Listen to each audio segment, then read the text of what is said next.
What's the matter? You guys don't like the jams? You don't like the beats? Yeah, that's all I've got going pre-stream. We got those Harris Heller jams. Yeah, it's really weird with the switcher. There's two different levels. It's kind of annoying sometimes, but once we really get going, I will be we'll be turning all of the background music off, but I'll have it in my ears because I like me some background music. Although it's been weird because when I'm at work, I tend to just not have background music on anymore. It helps me concentrate better, but it is what it is. Yeah, that's still something that I have to test, which I'm just going to turn the overall stereo down. Yeah, we'll turn group 1 down cuz I am peaking. Yeah, we're getting into the red. So I do not like that. I want to make sure we're in the green. Yellow's okay. We don't want to be getting into the red, So happy Friday, everybody. How's everything? How's it going? There's quite a lot to talk about. A lot. So it's just me tonight. Meaning just me and no Jim.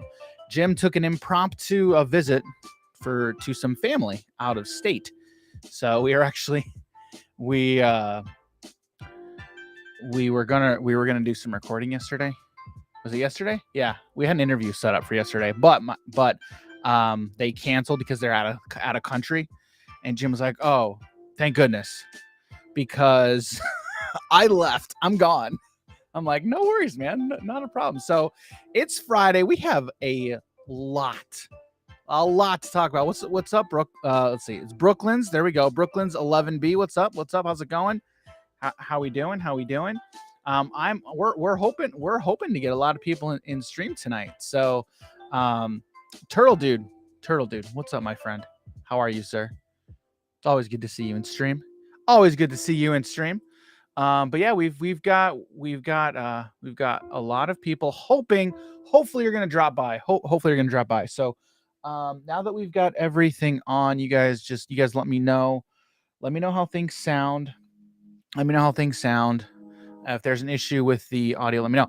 All right, so before we really get into it, there's a couple things that we're gonna talk about. Okay, so it's kind of allocation day, and guys, like it's not good. It is straight up not good. No good news pretty much anywhere. I can't remember. I saw a tweet somewhere where it was like, yeah, we just got our numbers and it's not as bad as we thought. Good news. I mean, not really. I mean, if you're expecting to get 10% of your order and you got 15%, yeah, that's better, but it's still not good. So that's honestly, I'm not surprised, I'm not surprised, but it just looks like demand was severely underestimated. Now, good news, it's not a limited print run. So once we get more waves, hopefully we're going to have enough. We will have enough supply to meet the demand. So that is always the hope. But for now, it does not look good. But we'll see what the future brings. So I am trying to stay optimistic, and I know that there's a lot of LGS owners out there who are trying to stay optimistic. But it's kind of hard. It's kind of hard right now. So been talk. Yeah, there's not a lot of good news on that front. Okay. Turtle Dude's like, dang it, Dan, now you're influencing Jim too and taking him down the dark path of family over content. I cannot believe you would stoop so low. Hey, I didn't influence him, okay? I found out after the fact. Now, I support it. I support it 100%. He was supposed to be the best of us, but you've corrupted him. Oh, okay. We've got here. So Brooklyn's says my LGS got an allocation of 24 boxes in Phoenix, and my other LGS in Brooklyn got the same. What did they order? Do you know? Because that's not a lot of boxes, especially for stores who are going to be doing OP. It's rough, but unfortunately it is what it is. So that's kind of all I want to say about it. If I know there's going to be people on stream who are going to want to talk about it, and that's fine. We'll talk about it. So Tyler, happy birthday. Happy birthday. I literally read that happy birthday. It's Friday. It's happy Friday.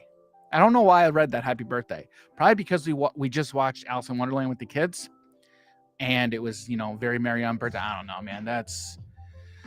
I don't know where my head's at. All right. Fail. Yeah. It's just clearly a fail because I literally cannot read.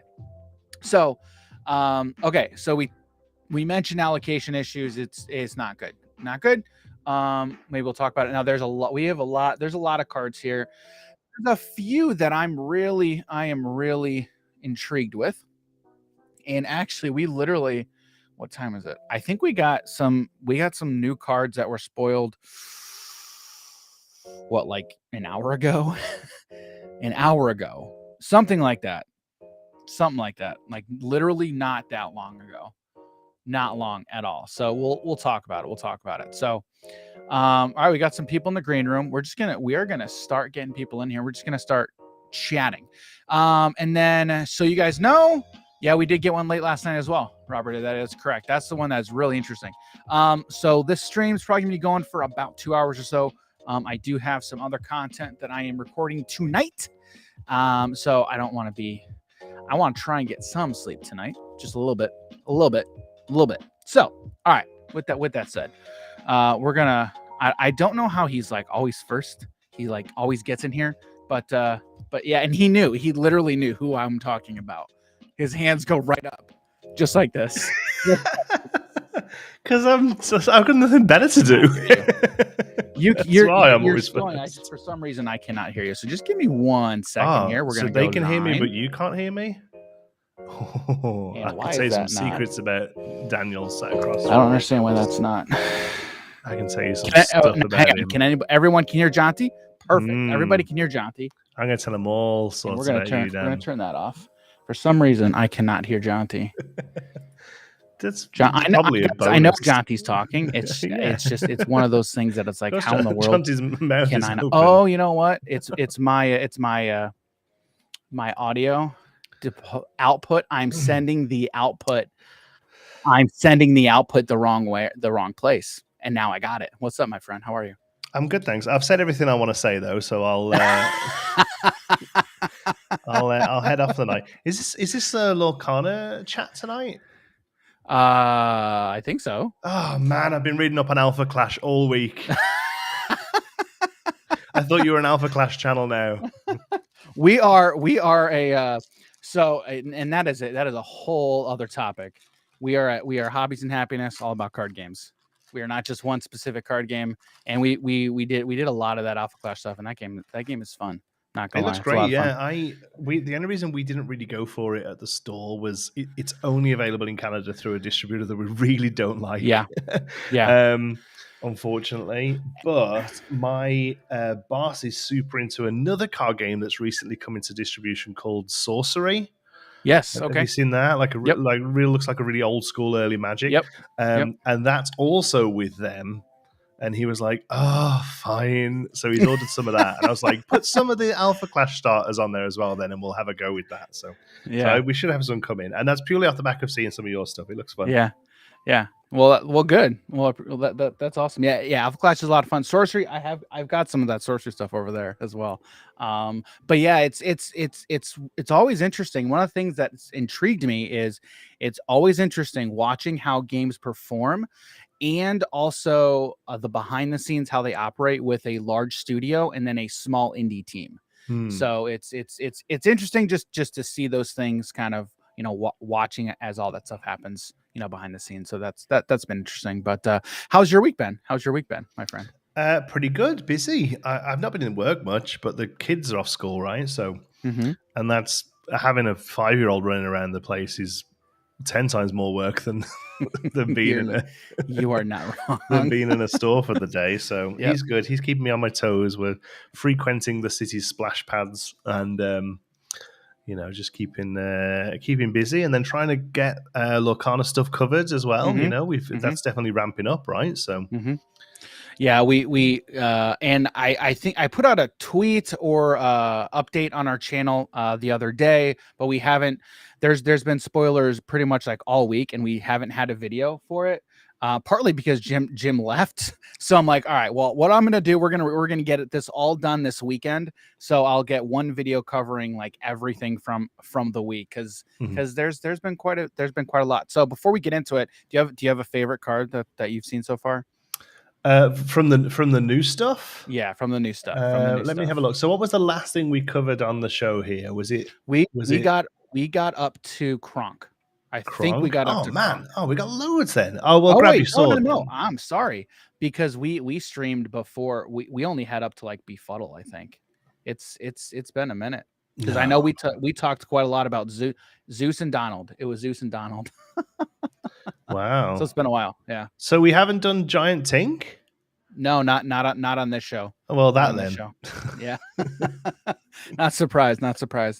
All right, so before we dive in head first, let's get on some more panelists before more people show up. So next we've got Cabled. We're gonna bring in Cabled here. What's up, Cabled? You were not on with us last time. So how are you, sir? Good to see you. No, I was not. I'm good. Excited for Lorcana. Sad about allocation numbers.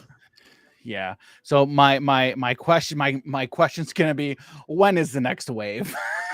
Yeah. Like that's gonna be the big thing is when's the next wave. One of my LGS said they got 24 boxes, and then by September 2nd they'll get more product. They just don't know if that's